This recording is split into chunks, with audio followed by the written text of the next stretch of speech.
Ini fitnah. Sakit hati dituding selingkuh, Paula mengadu ke Komisi Yudisial. Paula Verhoeven mengadu ke kantor Komisi Yudisial, KY, atas dugaan pelanggaran kode etik.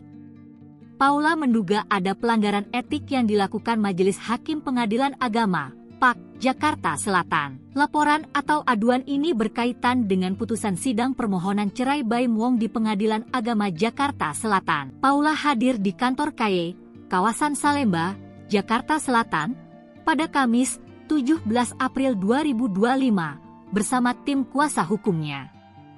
Paula Verhoeven mengaku telah melayangkan aduan terhadap putusan Hakim PAK Jaksel. Fitnah ini sudah terlalu jauh.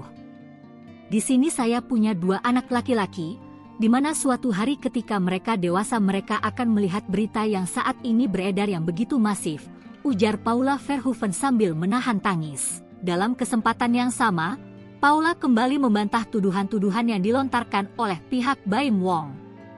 Begitu juga dengan isi hasil putusan cerai mereka. Lebih lanjut, Paula Verhoeven mengklaim aduan ini sebagai upayanya dalam mencari keadilan demi kebaikan buah hati. Sebenarnya saya manusia biasa. Saya tidak luput dalam kesalahan, saya bukan istri yang sempurna tapi dalam pernikahan saya sudah berusaha menjadi istri yang baik, ucapnya. Model asal Semarang itu menangis dan bersumpah apapun yang diucapkan akan dipertanggungjawabkan di akhirat. Paula mengambil langkah melapor ke KY karena sudah sangat merasa tertekan.